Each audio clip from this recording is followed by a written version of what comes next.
الحمد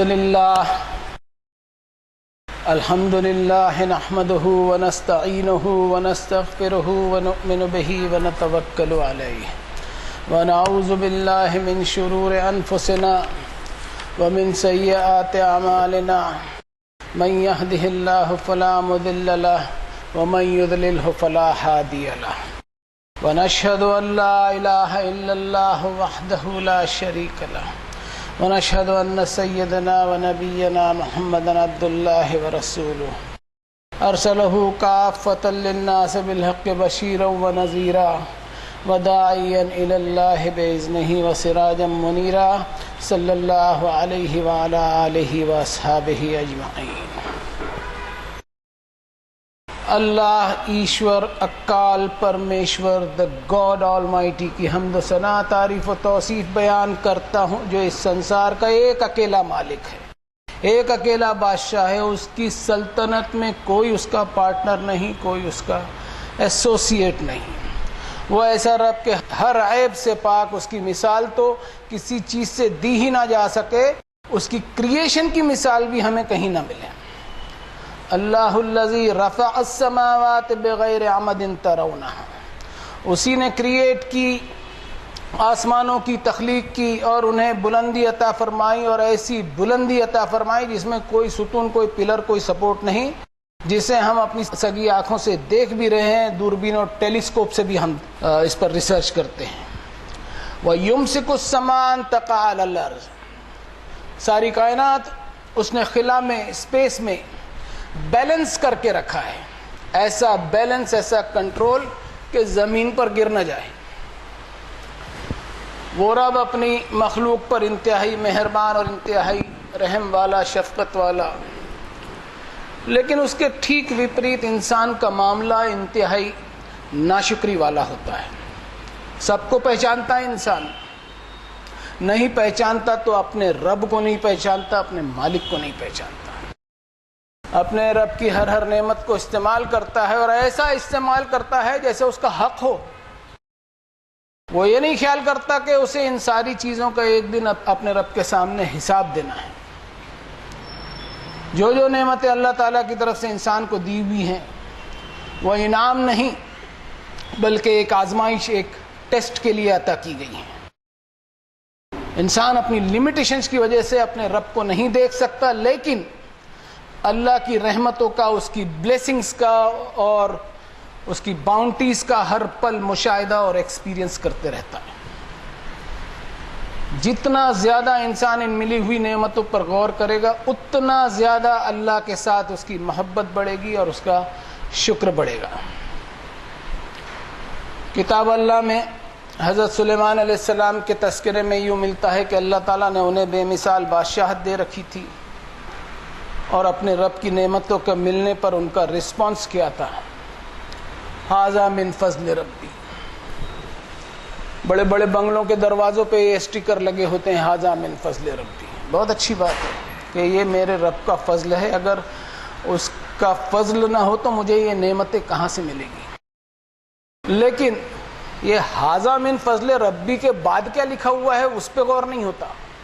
اس میں ہے یہ لیبلونی اشکر ام اکفر، کہ یہ فضل تو اللہ تعالیٰ کا ہے، لیکن یہ نعمتیں جو مجھے اللہ نے دے رکھی ہے اس کے پیچھے ایک مقصد ہے، اور یہ مقصد ہے آزمائش کا، ایک ٹیسٹ کا، ایک ایگزامینیشن کا۔ اس طرح مجھے میرا رب آزماتا ہے کہ میں شکر کی روش اختیار کرتا ہوں یا ناشکرا اور ہٹ درمی بنتا ہوں۔ اور رب تعالیٰ کو کسی کے شکر کی کوئی ضرورت نہیں۔ ومن شکر فانما یشکر لنفسہ، جو کوئی شکر کا راستہ اختیار کرے گا تو اپنے ہی فائدے اور اپنے بینیفٹ کے لیے ہوگا، اس میں اللہ تعالیٰ کا کوئی فائدہ نہیں۔ اور وہ رب تو ایسا ہے کہ ومن کفر فإن ربی غنی کریم، جو کوئی اس کی ناشکری کرے تو اسے کوئی فرق نہیں پڑنے والا۔ اور اتنا ہی نہیں، ان تکفروا انتم ومن فی الارض جميعا فإن اللہ لغنی حمید، سارے انسان مل کر اور ساری کائنات مل کر اس کی ناشکری کرے تو بھی اسے کوئی فرق نہیں پڑنے والا۔ لیکن اس نے جو کچھ ہمیں عطا کیا ہے وہ ہمیں سوچنا چاہیے کہ وہ ہمیشہ کے لیے نہیں ہے۔ ثم جعلناکم خلائف فی الارض من بعدہم لننظر کیف تعملون، سسٹم ہے اللہ تعالیٰ کے، وہ اپنی بنائی ہوئی دنیا کی نعمتیں ہر ایک کو ٹیمپرری طور پر عطا کرتا ہے، پھر دوسروں کو چانس دے کر انہیں آزماتا ہے کہ وہ کیسا عمل کرتے ہیں۔ جو کچھ بھی انسان حاصل کیے ہوئے ہے اس دنیا میں، المال والبنون زینت الحیات الدنیا، چاہے مال ہو، دولت ہو، اولاد ہو، بینک بیلنس ہو، مین پاور ہو، عیش و آرام ہو، لگژریز ہو، جائیداد ہو، پراپرٹیز ہو، سب کے سب عارضی اور ٹیمپرری ہیں، کوئی پرماننٹ نہیں۔ اور یہ سب چیزوں کی حیثیت صرف دنیا کی زینت اور ورلڈلی اٹریکشن ہے، جن کا آخرت سے کوئی تعلق نہیں۔ آخرت کا تعلق کس چیز سے ہے وہ اس آیت کا اگلا حصہ بتاتا ہے، والباقیات الصالحات خیر عند ربک ثوابا وخیر عملا۔ دنیا کی ساری چیزیں ٹیمپرری تھی اور آخرت کے لیے وہی ہمیشہ باقی ہوگا جو تو نے نیک اعمال کیے ہوں گے، اسی پر تجھے اپنے رب کی طرف سے انعام کی امید کرنی چاہیے۔ میری دی ہوئی کسی بھی چیز کا تو مالک نہیں بلکہ ٹرسٹی ہے۔ اولم یروا انا خلقنا لهم مما عملت ایدینا انعاما فهم لها مالکون۔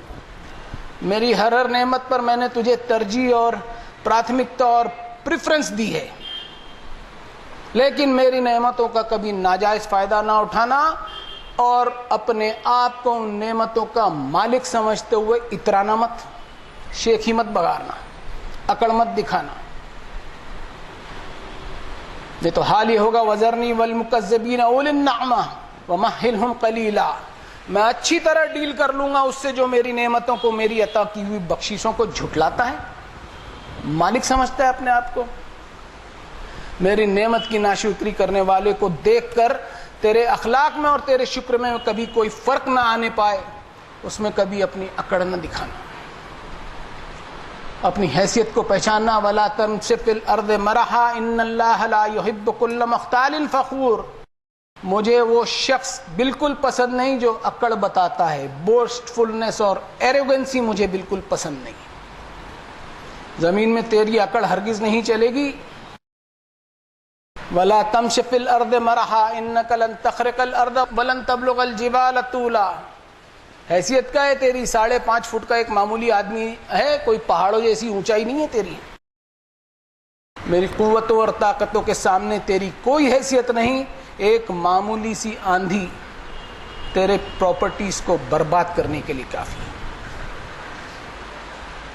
دنیا کے ڈیٹا بتا رہے ہیں کہ معیشت یعنی اکنومی، یہ تو آج کے دور میں بڑی پھیلی ہوئی ہے، ہر کوئی فائنینشلی ترقی کر رہا ہے، لیکن اس میں جو چیز مس ہو رہی ہے وہ ہے آخرت کا خوف۔ ہر ایک کو اپنی دنیا ہی کی فکر ہے، آخرت کی فکر بڑے ہی کم لوگوں کا ہے۔ اور دنیا کی اس لالچ نے انسان کو اس حد تک کہ اندھا بنا دیا، الہاکم التکاثر حتی زرتم المقابر۔ لالچ اور مچ مور کی ٹینڈنسی اور مادیت پرستی اس وقت تک مطمئن نہیں ہو سکتی جب تک انسان اپنی قبر میں نہ چلا جائے۔ اور انسان کو اس بات کی فکر بالکل نہیں ہے کہ ثم لتسألن یومئذ عن النعیم، آخرت میں ان ساری نعمتوں کا اس سے حساب لیا جانے والا ہے۔ اور ضروری یہ بھی نہیں ہے کہ انسان کام کاج چھوڑ کر صرف عبادتیں کرتا رہے، بلکہ دنیا کے یہ سارے کام وہ جو کر رہا ہے اس میں صرف اتنا خیال رکھے کہ جو میں کر رہا ہوں، بول رہا ہوں، سودے کر رہا ہوں، مال لوڈ کروا رہا ہوں، مال کا پیمنٹ وصول کر رہا ہوں، نوکری کر رہا ہوں، وغیرہ وغیرہ، جو بھی، کیا ان سارے کاموں میں مجھ سے کوئی حق تلفی ہے، کسی پر کوئی ظلم تو نہیں کر رہا ہوں، زیادتی تو نہیں کر رہا ہوں، اس کا خیال رکھیں۔ اور انسان میں شکر گزاری کی کیفیت آنی چاہیے، اور یہ کیفیت اس وقت ہی آ سکے گی جب وہ اپنے رب کی نعمتوں کو ایکنالج کرے گا۔ وَأَمَّا بِنِعْمَةِ رَبِّكَ فَحَدِّثْ، جب واقعی میں وہ اپنے آپ پر اللہ کی نعمتوں کے تعلق سے اویئرنس لائے گا۔ اور یہ اس وقت ہی ممکن ہو سکتا ہے جب ایک انسان اپنے اوپر کی گئی اللہ کی نعمتوں کو چرچے میں لائے، انہیں ریکلیکٹ کرے، تب جا کر ایک انسان ان تمام چیزوں کے لیے شکر گزار بن سکے گا جو اللہ نے اس پر بے شمار عنایتیں فرمائی ہیں۔ ایک انسان اپنی اچھی صحت کے لیے اللہ کا شکر ادا نہیں کر سکتا جب تک وہ بیمار نہیں پڑتا. نہیں کرتا وہ شکر جب تک وہ بیمار نہیں پڑتا. ایک چھوٹی سی مثال دیتا ہوں کہ سڑک پر بیٹھے کسی مسکین یا بھوکے کی ہاتھ میں, اس کے ہاتھ میں اگر کچھ کھانے کی چیزوں کا پیکٹ تھما دیا جائے تو کس قدر اس کے چہرے پر ایک مسکراہٹ کے ساتھ ساتھ ایک اطمینان اور ایک اظہار تشکر دکھلائی دیتا ہے. کیوں دکھلائی دیتا ہے؟ اس لیے کہ وہ جانتا ہے کہ بھوکا ہونا کیا ہوتا ہے. ہم یہاں بیٹھے ہوئے ہم جانتے نہیں ہیں کہ بھوکا ہونا کیا ہوتا ہے. اسے کھانے کی ویلیو سمجھ میں آتی ہے. یعنی انسان اپنے غم اور تکلیف میں بھی اللہ کا شکر ادا کرنا سیکھ سکتا ہے اگر وہ غم اور تکلیف سے کمپیشن اور رحم اور ہمدردی کی اہمیت کو محسوس کرے.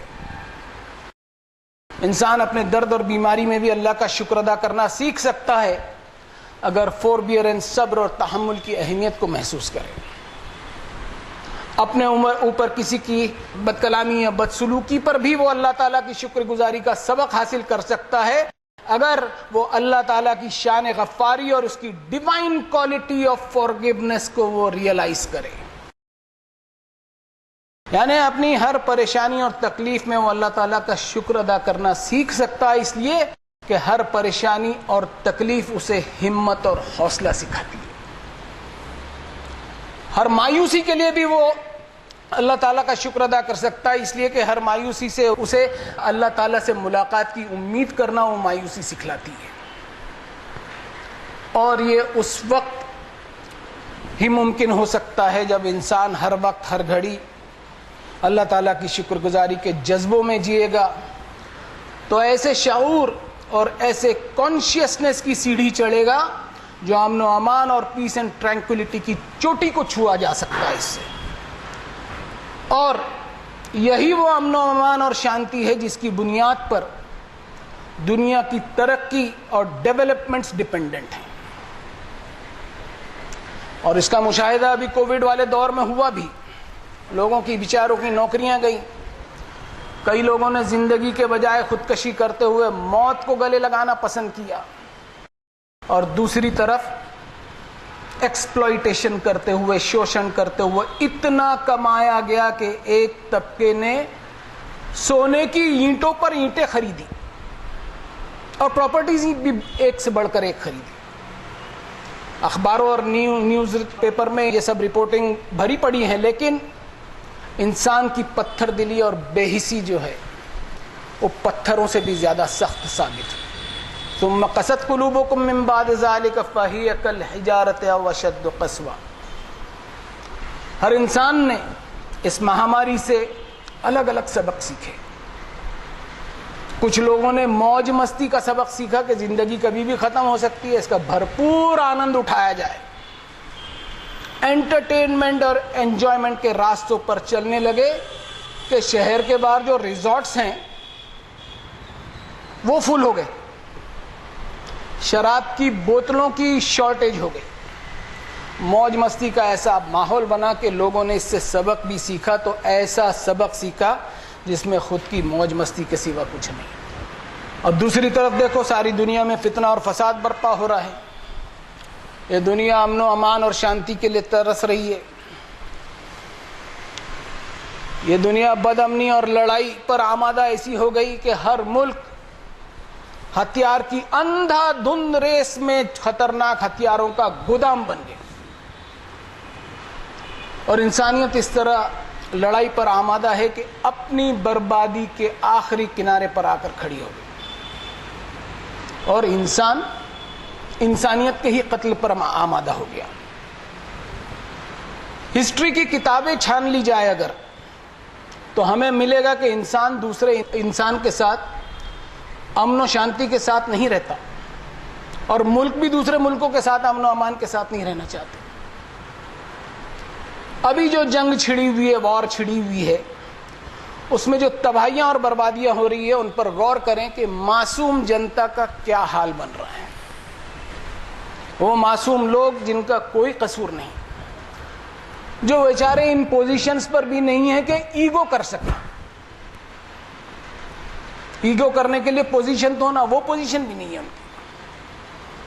گھروں میں چھپ کر جان بچانے کی خاطر بیٹھے ہوئے ہیں، اور یہ انسان کا خود کا ایگو ہی ہوتا ہے جو اس کو بدامنی کی طرف برگلاتا ہے۔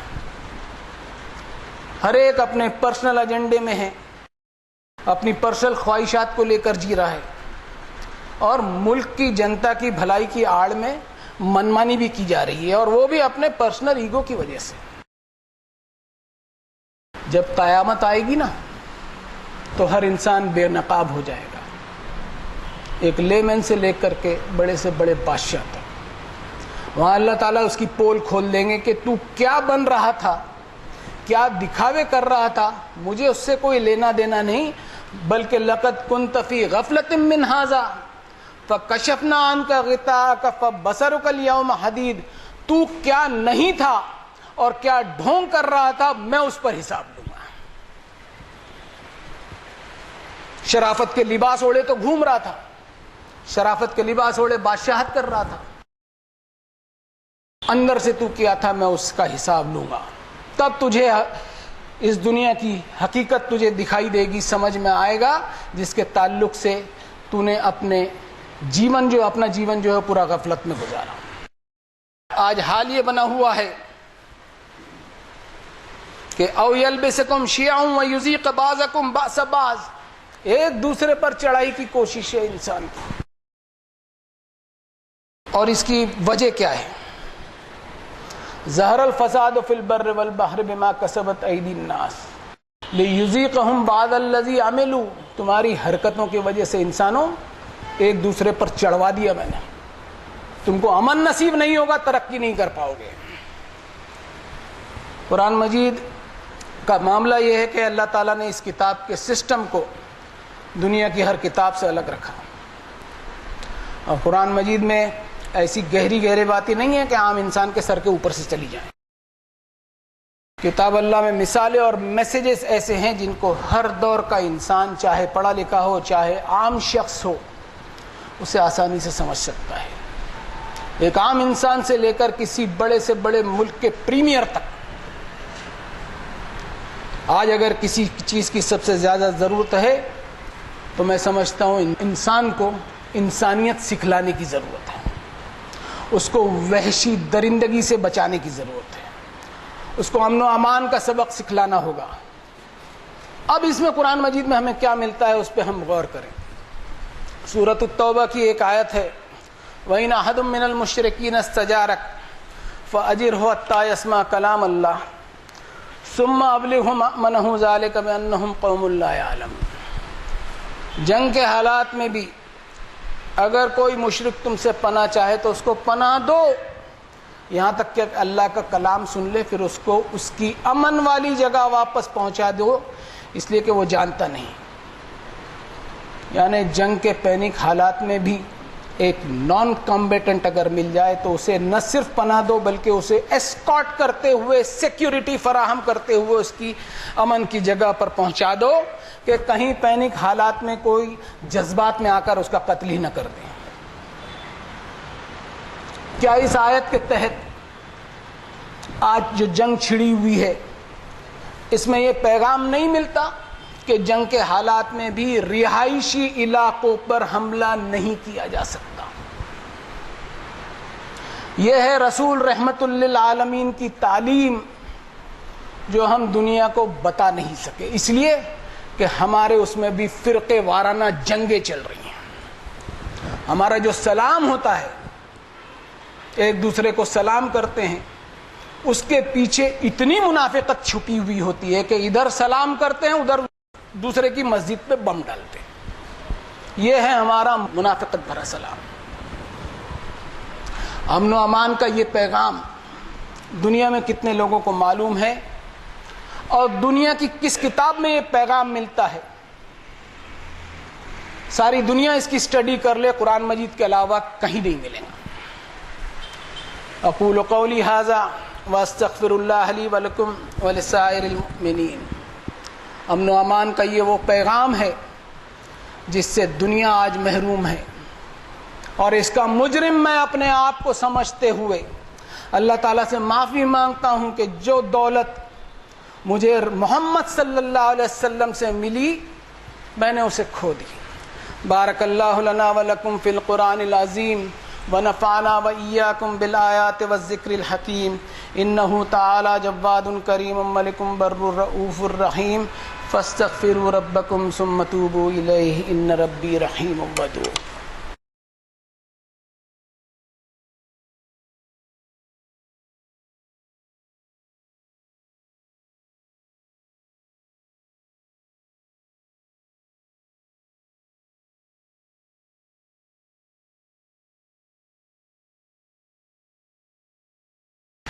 الحمد